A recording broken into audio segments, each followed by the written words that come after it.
Gente, boa tarde. Estamos aqui hoje com uma convidada muito especial, Brígida Sesca. É só Brígida Sesca ou tem alguma coisa em... Brígida Maria Silva Sesca, mas eu acabo utilizando só a Brígida Sesca. Ok.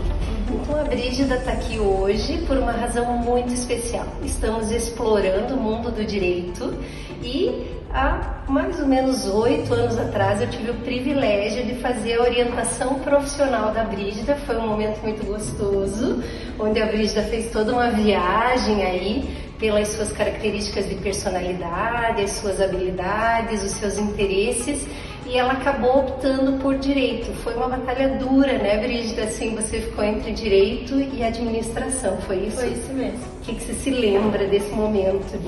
É um momento muito complicado, é uma fase da nossa vida que a gente vai passar por muitas mudanças. No meu caso, eu sabia que eu ia cursar em outra cidade, então era um obstáculo muito grande. E eu precisava tomar essa decisão, e eu estava muito em dúvida em relação aos meus pais numa empresa. Então eu estava em dúvida entre administração e direito em razão disso. Assim, seguir o caminho da família auxiliando na empresa ou seguir uma carreira solo fazendo direito? Hoje eu consigo conciliar as duas coisas. Ah, legal. Vamos falar um pouquinho disso, que isso é bem importante. Então, pensando na questão da atuação do direito, você então se formou há 3 anos. 3 anos atrás. Então, faz 3 anos que você está construindo aí a tua atividade profissional. Como é que você casou o direito com a administração ou essa área empresarial? Qual é o ramo de atuação dos teus pais? Meus pais têm uma rede de postos. E nessa empresa existem muitas cobranças. Então a gente acabou conseguindo conciliar e hoje o escritório, do qual eu sou sócia, acaba cuidando de toda a parte jurídica e acaba fazendo todas essas cobranças para a empresa deles. E eu me especializei, sou pós-graduada em Direito Empresarial. Então eu consigo conciliar as duas coisas e hoje eu me sinto muito realizada por causa disso. Ou seja, então a influência da família foi bem importante aí na tua escolha. Sim, com certeza. Independente de não ter escolhido essa profissão complementar que seria a administração, você conseguiu conciliar os teus interesses com os interesses da família. Exatamente. Legal. E aí você acaba não abandonando, porque eu tinha muito esse sentimento de não querer estar distante. Então conciliar as duas áreas para mim foi bem gratificante. Joia. Então a parte de cobrança é uma atuação na prática profissional do direito. Podemos considerar assim. São ações são monitórias, execuções. Tá. Que a trabalhista também, às vezes a gente acaba pegando um pouco em razão da empresa e a gente acaba atuando somente para empresas e daí presta toda essa assessoria, acaba fazendo tudo que é relacionado à parte jurídica da empresa, o nosso escritório acaba fazendo. Então vocês dão suporte não só para a empresa dos teus pais. Para outras empresas já também. Você tem um escritório autônomo, independente e dá suporte para várias empresas. Exatamente. O nosso foco é atuar ajudando a gestão de empresas, juridicamente. Ah, tá. Ok. Então ficou bem claro, né? Então, direito empresarial é uma pós-graduação, uma especialização do direito. Só para a gente clarear um pouquinho para quem está ouvindo, né? Então você, quando estava fazendo o curso, isso já te chamou atenção? Isso foi uma coisa que você descobriu depois? De onde vem essa escolha, esse conhecimento? Sempre me chamou a atenção, por eu já ter mais familiaridade com o assunto. O direito empresarial, ele abrange muitas áreas. Eu vou abrir uma empresa, eu preciso decidir qual é o tipo societário melhor para aquela empresa. Então, a gente já consegue prestar toda essa assessoria.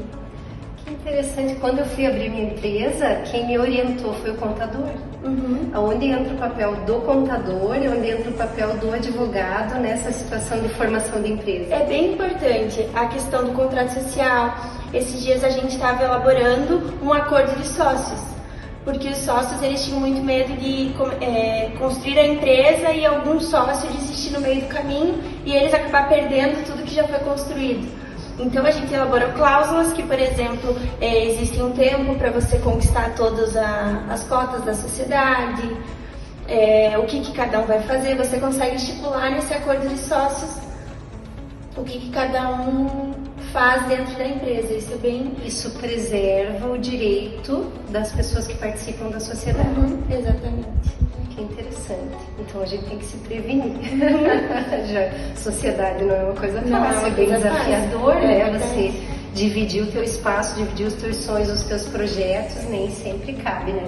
Nem sempre casa, assim, a necessidade e o interesse das duas pessoas ou mais. A gente tem também a questão do compliance, que hoje em dia está muito em alta, que é você prevenir futuras ações. Isso também eu acho que é uma nova leva que o direito está trazendo, uma nova opção. Então é melhor você prevenir uma ação do que você combater e ter que se defender de uma. Então isso a gente faz nas empresas. Você vai em loco e verifica o que está acontecendo de errado e quais são os possíveis problemas que podem gerar uma ação. Como chama isso? Compliance. Compliance. Ok. E isso então está sugerindo que você, advogada, vai estar então elaborando um contrato para prevenir futuras ações? Não só um contrato. Às vezes você vai na empresa e você vê que determinadas, por exemplo, uma ação trabalhista, determinado funcionário não está usando o EPI correto. Então você pode analisar, verificar aquilo e já coordenar para corrigir aquilo e evitar uma futura ação trabalhista. Interessante.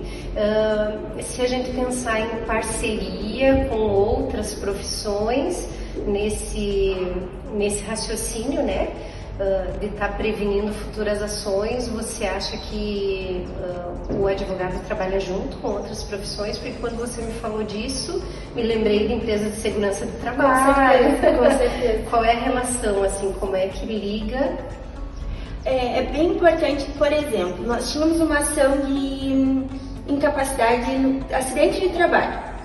E a gente precisava se defender porque era uma funcionária que alegou que acarretou uma bursite nela.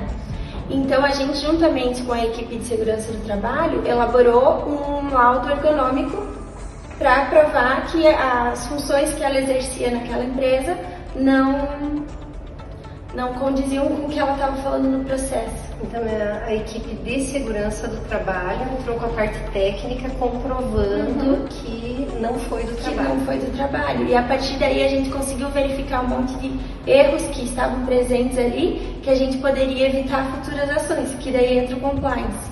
Por exemplo, um simples carrinho para levar o balde já ameniza todo um esforço que os funcionários podem ter durante o horário de trabalho. Legal, olha só.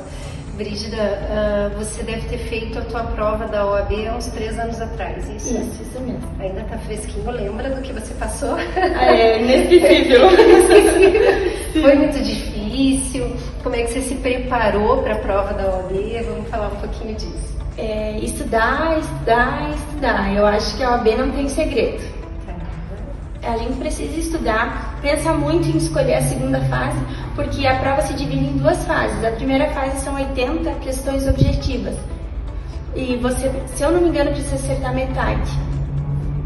Eu não me recordo muito bem agora. Tudo, de todas as matérias, de todas as áreas. Aprovado na primeira fase, você passa para a segunda e daí você precisa escolher uma área. Dessa área você vai ter só questões daquela área que você escolheu. E você precisa elaborar metade da prova é uma peça que você precisa elaborar e a outra metade são questões discursivas. Eu escolhi direito civil porque eu sempre tive mais familiaridade com o direito civil. Trabalhei sempre nessa área. Então eu acabei escolhendo em razão disso. Só que o direito civil tem mais artigos, tem mais opções de peça. Mas mesmo assim eu achei melhor escolher em razão da familiaridade que eu já tinha na área. Que interessante. O direito, quando você escolhe ser bacharel em direito, ele abre muitos leques. Você pode ser promotor, você pode ser juiz, você pode prestar outros concursos. E quando você escolhe o direito, abre mais leques ainda. Porque você pode escolher a área do direito civil, do direito de família, direito de consumidor, direito tributário. Então, todas as áreas têm várias opções para escolher e ver qual você se identifica mais. Você conseguiu experimentar antes do fechamento do teu curso, antes de terminar o curso, você conseguiu experimentar alguma área assim, a nível de estágio? Qual área que você conseguiu e como que foi essa experiência? Eu trabalhei sempre no fórum. Eu fiz 2 anos de estágio voluntário na vara da família, então tudo relacionado à família eu acabei tendo contato. E depois eu passei por uma prova e passei a trabalhar em gabinete, e daí já era na área da vara da fazenda. Só que eu nunca tive a experiência de escritório. E isso eu acho muito importante e me arrependo de não ter essa experiência. Porque você começar a abrir um escritório sem ter estagiado no escritório, eu acredito que é um pouco mais difícil. Até por questão da prova da ordem, porque a prova da ordem, querendo ou não, é basicamente o que você faz no escritório. Você elabora uma petição. Então isso é bem... A prova da OAB é baseada na atividade profissional em escritório de advocacia? A segunda fase, eu acredito que sim, porque o que mais assusta todo mundo é a peça. Na minha foi uma petição inicial, então quem faz petição inicial é o advogado. Ah, interessante.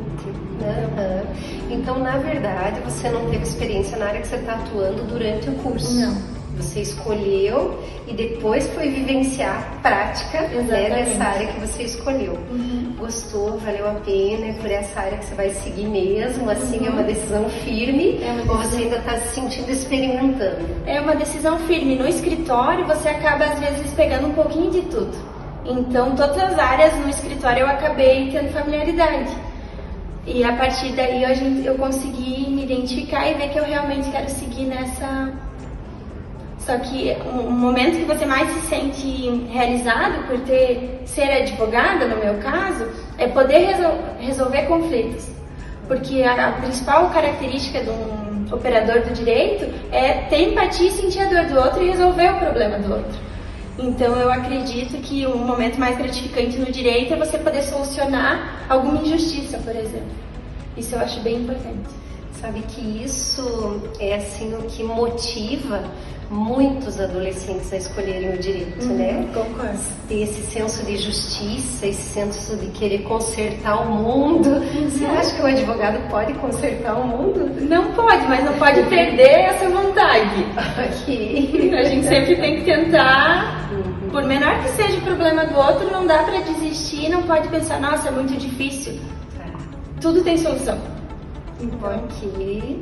E assim, eu acredito que são pequenos avanços que vão construindo o mundo em que a gente vive, né? Com certeza. Então, de repente, se você conseguiu corrigir uma injustiça aqui, outra injustiça ali, você acaba melhorando a qualidade de vida de um modo geral das pessoas que estão envolvidas naquele processo, ou que estão próximas a ela, né? Acaba abrindo, assim... jurisprudência, que fala assim, precedente para se argumentar num outro processo. Então você acaba sempre contribuindo para a comunidade em que você vive. É verdade. E só pelo fato de você poder ajudar alguém e dar a notícia que você solucionou o problema daquela pessoa, eu acho isso bem gratificante. Que joia. Tem alguma dica que você acha que seria interessante passar para as pessoas que escolheram direito, que estão fazendo curso de direito, que vão passar pela prova da OAB, alguma coisa que você sinta, você, Brígida, que passou por todo o processo de formação, que dica você daria para essas pessoas que estão querendo seguir o caminho que você seguiu? Eu acredito que não dá para desanimar. No começo é muito difícil, porque no direito, até por questão de salário, você recebe ao final da ação. Então você não pode desanimar até chegar lá. Sempre tem que ser firme na sua decisão e não desanimar. Estudar muito, ler muito. Você está me dizendo que quem trabalha em escritório, então, não tem salário fixo, né? Não tem salário fixo. Ok. Primeiro precisa garimpar, batalhar para concluir a ação, para depois... Exatamente. Eu acredito que é uma parte bem difícil no escritório, é isso. Porque você não tem estabilidade. Ok. Talvez ao longo do tempo você vá iniciando tantos processos que o volume de processos vá trazendo fechamentos que são suficientes para você viver, né? Para você manter o escritório. Ok, tá jóia então. Tem áreas de direito que tem salário fixo, né? Quando a gente pensa na magistratura, um juiz, um promotor, um delegado, são profissionais que partem do direito e acabam conseguindo um salário fixo, né? Isso mesmo. Só que daí você tem aquele salário fixo e nunca vai passar disso. E eu sou da opinião que eu prefiro ter um escritório e ter nunca fazer a mesma coisa. Você tem a possibilidade de ganhar muito mais. Então eu escolhi o escritório também por causa disso. Como assim nunca fazer a mesma coisa? Por exemplo, eu já trabalhei em cartório, num cartório de uma vara da família. Então você sempre fazia a mesma coisa. Você só analisava processos, dava carga, fazia um ato ordinatório, mas era sempre aquilo ali, você nunca mudava. E no direito, advogando, o processo nunca vai ser o mesmo. Sempre vai ter um casinho diferente, alguma peculiaridade, alguma coisa que acaba mudando e você soluciona conflitos o dia inteiro. São conflitos diferentes. Olha só. Então, o que te motiva é o desafio de cada caso novo que surge, é um desafio novo, é como se fosse um quebra-cabeça novo que você precisa montar. Advogar é um desafio hoje em dia, porque são vários casos e todos são diferentes. E a frustração? Vamos pensar assim, você está me falando de casos que você soluciona, que você faz justiça, que você tem sucesso, do orgulho de trazer para o teu cliente, nós conseguimos, né? A gente fechou o processo, foi favorável a você. E quando não é favorável, assim, você já viveu uma situação assim? Diariamente. A gente acaba se frustrando, às vezes você tem que acabar aprendendo a conviver com isso, porque muitas vezes tem os casos são parecidos e tem juiz que entende de uma forma e tem juiz que entende de outra. Então você vai agravar, você vai juntar um recurso, o processo vai subir e outra pessoa vai analisar. Então a gente sempre fica nessa questão. Já teve situação que você não viu solução, assim, que tentou recurso, eu não entendo os termos jurídicos, mas assim, entrou com recurso, tentou argumentar, enfim, usou as estratégias possíveis e não viu solução. E agora o direito não soluciona tudo? Não soluciona tudo. Nem tudo são flores, né? Mas acontece muitas vezes. Tá. Por exemplo, um benefício previdenciário de alguém que tem determinada incapacidade, o perito avaliou que aquela pessoa não tinha incapacidade nenhuma, aí foi para a sentença e o juiz disse, não tem incapacidade. E era um cliente, então acontece muito. Traz para nós, então, assim, um caso, não precisa citar nomes, obviamente, mas traz um caso, assim, que você se orgulha, que você diz assim, não, isso foi legal, eu construí e nós demos conta juntos. Uma situação que eu me recordo agora foi a gente foi pioneiro na região numa ação das grávidas, porque as grávidas elas estão afastadas e todas as grávidas tiveram que ser afastadas das empresas e trabalhar remotamente, mas tem determinadas profissões que não existe essa possibilidade de se trabalhar remoto. E a lei não estipulou nada. Por exemplo, a cozinheira de um restaurante. Exatamente. E a lei não estipulou a quem competiu o pagamento do salário dessas grávidas afastadas, mas que não podem trabalhar remoto. Então a gente entrou com uma ação e ganhou a liminar favorável para afastar e o INSS pagar esse salário. Que seria como se fosse um salário maternidade, mas não estaria no período do salário maternidade ainda. Porque as empresas estavam tendo que bancar os salários com a colaboradora em casa. Exatamente. Mesmo que seja um profissional da limpeza que tem que estar em obra. Exatamente. Isso está vigente ainda, essa lei. E não foi feito nada para alterar. Então a gente foi pioneiro uma das primeiras ações do Estado que a gente fez na Justiça Federal e acabou conseguindo eliminar. Só que também a gente fez para outras empresas e teve outras empresas que outro juiz indeferiu. Mas uma das primeiras liminares favoráveis foi a nossa. Que legal, olha, isso é realizador, né?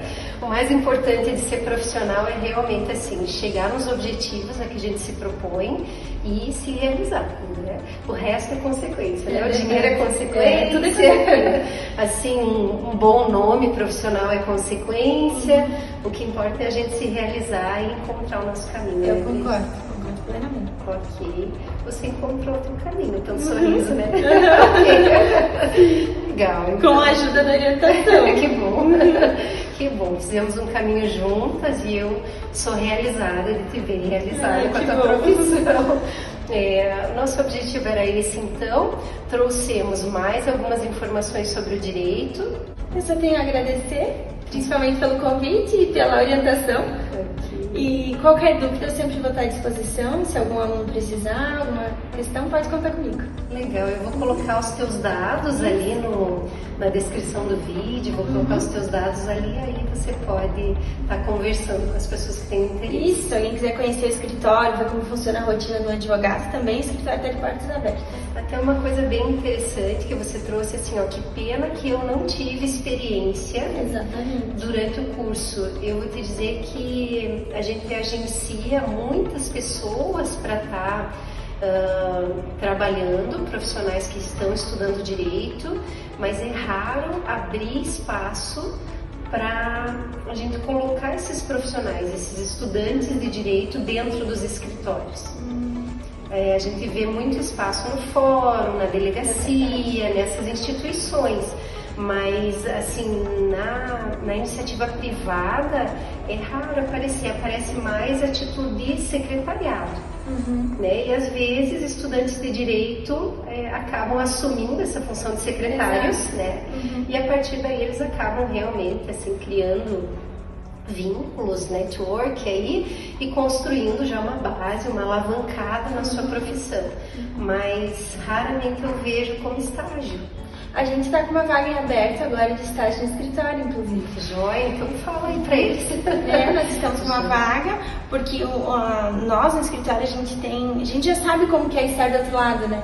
Então a gente acredita que quer contratar um estagiário que tem interesse em permanecer e se tornar um advogado junto com o escritório e crescer com a gente.